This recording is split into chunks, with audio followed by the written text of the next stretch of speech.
बात कहना चाहता हूँ विशेष रूप से, जो पुस्तक का विमोचन होता है उसको मैं खासतौर से लोकार्पण शब्द का इस्तेमाल करता हूँ। तो इसलिए करता हूँ कि वो हमारी कविताएं, वो हमारी रचनाएं जो हमारे घर में, हमारी डायरी में होती हैं, उनको हम लोग के लिए अर्पित करते हैं। किताब छपवाने के बाद वो लोग के पास जाती हैं, दुनिया के पास जाती हैं। तो दुनिया के पास जाती हैं तो लोकार्पित होती है पुस्तक। तो हमें ये ध्यान रखना पड़ता है कि जो लोक है, जो संसार है, उसमें हम क्या चीज भेज रहे हैं। कोई ऐसी चीज तो नहीं भेज रहे जिससे कि समाज में विघटन पैदा हो, जैसे दुनिया के अंदर वैमनस्य बढ़े, जैसे दुनिया के अंदर जो है नफरतें बढ़े। मुझे बहुत बहुत प्रसन्नता का अनुभव हो रहा है ये कहते हुए कि आपकी ये पुस्तक, जो हमारा साहित्य का सबसे बड़ा उद्देश्य, साहित्यस्य भावा साहित्यम, साहित्य का जहाँ भाव होता है, जहाँ हित का भाव होता है, कल्याण का भाव होता है, और साहित्य माने साथ साथ रहने का भाव होता है। जो दो लोग अलग अलग दिल हैं उनको भी मिला दें, उनको भी जो एक रूप बना दें, उनको जो जहाँ नफरत है वहाँ प्यार भर दें। ये जो काम होता है साहित्य का, और मनुष्य का भी ये काम होता है। तो मनुष्य और साहित्य दोनों का सबसे बड़ा उद्देश्य यदि वही होता है तो यही होता है। मैंने कभी कहा भी था कि उसने मेरे छोटेपन की इस तरह इज्जत रखी, उसने मेरे छोटेपन की इस तरह इज्जत रखी, मैंने दीवारें उठाई उसने उन पर छत रखी, मैंने दीवारें उठाई उसने उन पर छत रखी। जो छत रखने का काम जो होता है वो बहुत बड़ा काम होता है। दीवारें उठाने का काम इतना बड़ा नहीं है जितना कि छत रखने का काम है।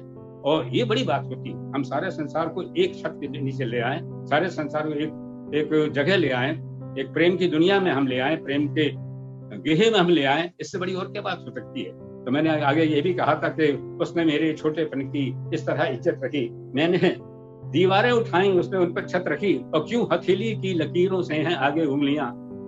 खासतौर से आप सबके लोग जो सुन रहे हैं उन सबको प्रणाम करते हुए बात कहना चाहता हूँ कि अच्छा काम जो मन में होता है तो उसको हम आगे बढ़ाते चले जाएं। माना कठिनाइयां बहुत आती हैं ऐसे रास्ते में, लेकिन जो कर्म होता है हमारे फल को, वही हमारे भाग्य को बनाता है। तो मैंने कहा कि उसने मेरे छोटेपन की इस तरह इज्जत रखी, मैंने दीवारें उठाई उसने उन पर छत रखी, और क्यों हथेली की लकीरों से हैं आगे उंगलियां, क्यों हथेली की लकीरों से हैं आगे उंगलियां, रब ने भी किस्मत से आगे आपकी मेहनत रखी।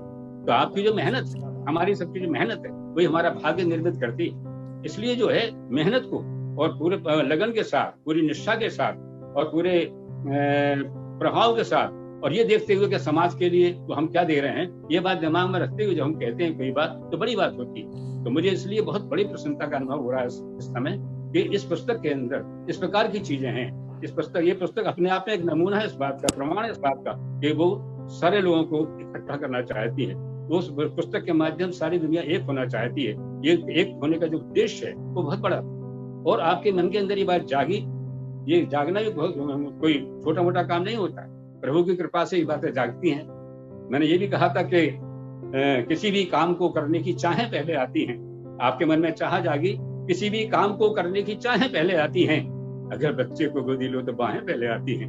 किसी भी काम को करने की चाहें पहले आती हैं, अगर बच्चे को गोदी लो तो बाहें पहले आती हैं। तो हर एक कोशिश का दर्जा कामयाबी से भी ऊंचा है। मैं कोशिश को बहुत बड़ा मानता हूँ। हर एक कोशिश का दर्जा कामयाबी से भी ऊंचा है कि मंजिल बाद में आती है, राहें पहले आती हैं। कि मंजिल बाद में आती है, राहें पहले आती हैं। तो आपने उन राहों को बनाया है जो मंजिल तक पहुंचने के लिए हैं। जो व्यक्ति राहें बनाते हैं किसी मंजिल तक पहुंचने के लिए, तो बहुत बड़ी बातें होती है। तो निश्चित रूप से आपने मलेशिया में बैठ करके, विदेश में बैठ करके आपने वो राहें निर्मित की हैं, जिन राहों पर चल करके हमारे नए बच्चे, हमारे नए साहित्यकार वो आगे बढ़ सके, नए बालक जो है एक प्रेरणा लेकर के प्रोत्साहित होकर आपके द्वारा और आगे बढ़ सके। तो ये बड़ी बात होती है। और आखिरी बात कहकर अपनी बात को समाप्त करना चाहूंगा, और ये कहना चाहूंगा कि ये जो हमारी कविताएं, ये गजलें, ये गीत, ये निबंध, ये कहानियां, ये उपन्यास, जितनी भी साहित्यिक विधाएं हैं, ये साहित्यिक विधाएं होती क्या?